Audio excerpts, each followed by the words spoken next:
বলছি দাদা, আজকে কলকাতা পুলিশের একজন কনস্টেবলের বিরুদ্ধে আপনারা একটা মামলা ফাইল করেছেন, সেই বিষয়টা যদি একটু পুরো খুলে বলেন।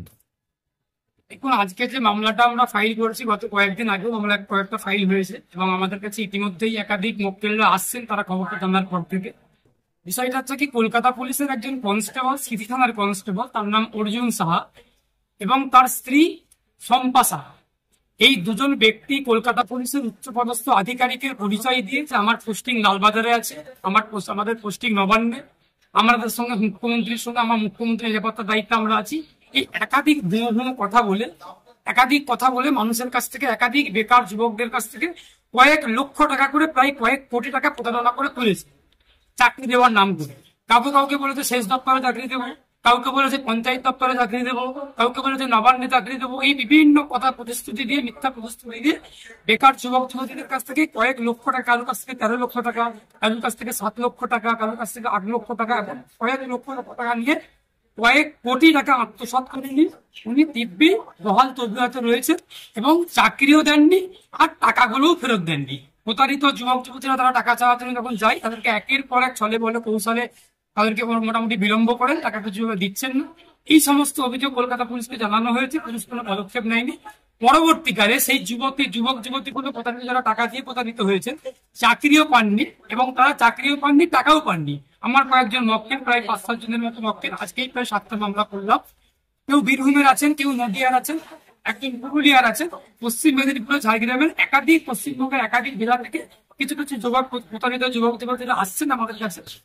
আজকেও মামলা হলো বিচারপতি তীর্থঙ্কর ঘোষের কোর্টে, 35 নম্বর কোর্টে মামলা আমরা ফাইল করেছি, যাতে আমরা প্রতারিত যুবকগুলোর টাকা যাতে আমরা ফেরত দিতে পারি এবং তার সম্পত্তিগুলোকে প্রয়োগ করা ওই অভিযুক্ত ব্যক্তি, যিনি কনস্টেবল, সিটি থানার যিনি কনস্টেবল অর্জুন সাহা এবং তার ওয়াইফ শম্পা সাহা, ওনারা কলকাতায় একাধিক ফ্ল্যাট কিনেছেন, বিলাসবহুল ফ্ল্যাট কিনেছেন, ওনাদের প্রচুর জমি জায়গা, কিছু কোম্পানিও আছে এবং সব থেকে দুর্ভাগ্যের বিষয়, উনি বর্তমানেও কলকাতা পুলিশের সিটি থানাতে কনস্টেবল হিসেবে কর্মরত আছে। তারই বিরুদ্ধে আমরা আজকে কলকাতা হাইকোর্টের 35 নম্বর কোর্ট বিচারপতি তীর্থঙ্কর ঘোষের কোর্টে মামলাটা ফাইল করলাম। আমি নিজে করলাম, আমার মক্কেল কয়েকজন আছে। আমাদের বক্তব্য যে আরো অনেক একাধিক ব্যক্তিরা ফোন করছেন, তারা হয়তো মামলা করবেন বা আসছেন, যোগাযোগ করছেন। এই খবরটা সম্প্রচারিত হওয়ার পর থেকে অনেকেই যোগাযোগ করছেন, অনেকেই তাদের দুঃখের কথা জানাচ্ছেন যে তারাও তাদের হতাশার মধ্যে ভুগছিলেন, টাকা পাচ্ছিলেন না, টাকা কোনোভাবে আদায় করতে পারছিলেন না, চাকরিও পাচ্ছিলেন না। সেই জায়গায় দাঁড়িয়ে একাধিক ব্যক্তিরা যোগাযোগ করছেন, মামলা করছেন। আমরা মামলা আজকেও করেছি, মামলাটা বর্তমানে লিস্টে আছে, খুব দ্রুত শুনানি হবে।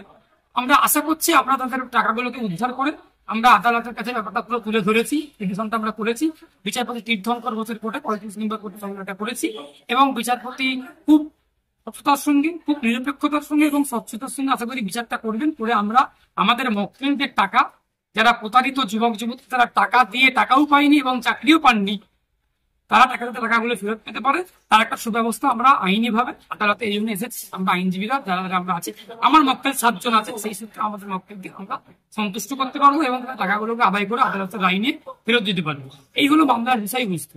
আজকে রাজ্য জুড়ে যেভাবে বেকারদের হাহাকার, এই হাহাকার, বেকারদের দুরবস্থা, বেকারত্ব, কর্মসংস্থান নেই, এটাকে কাজে লাগিয়ে, এই সুযোগটাকে কাজে লাগিয়ে একদল অসাধু ব্যবসায়ীরা, যারা অসাধু কারবার করেন, সেখানে পুলিশ প্রশাসনের উচ্চপদস্থ অধিকারীরা যুক্ত আছেন। ইনি একজন সিটি থানার কনস্টেবল অর্জুন শাহ, ওনার ওয়াইফ শম্পা শাহ, ওনারা নবান্নের বড় অধিকর্তা, কখনো বলছে লালবাজারের অধিকর্তা, কখনো বলে আমার ডিউটি মুখ্যমন্ত্রী নিরাপত্তার দায়িত্ব নিয়েছি।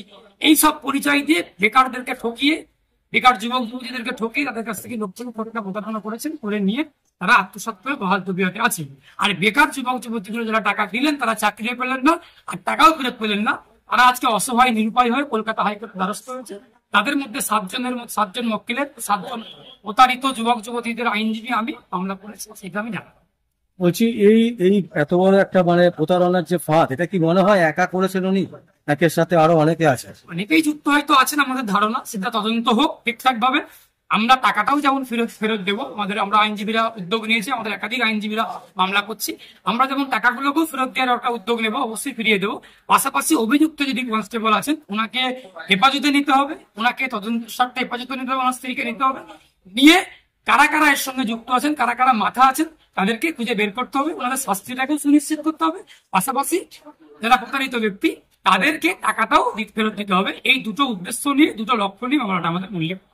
আজকে কোর্ট কিছু বলেছে, শুনে আপনাদের? আজকে ফাইল হয়েছে এবং মামলা আগের মামলাগুলোর মামলার লিস্টে আছে, বিচারপতি তীর্থঙ্কর লিস্টে নাম্বার আছে, আইটেম নাম্বার আছে, দেখা যাক। কিন্তু নতুন করে আজকে কয়েকটা মামলা আমরা ফাইল করেছি। কতগুলো টোটাল মামলা হলো? প্রতিদিনই কম করে অনেকগুলো এই সংক্রান্ত অনেক মানুষই ফোন করছেন বিভিন্ন জেলা থেকে। তো কাল থেকে রীতিমতো ফোন করে আজকে আসলে আমরা রেডি করে নিই, আজকে ফাইল করলাম, প্রায় 7 মামলা ফাইল করলাম। আবার অনেকে যোগাযোগ করছেন, আবার হয়তো কালকেও কিছু মামলা ফাইল হবে। এই প্রতিদিন আমার মামলা ফাইল চলতে থাকে।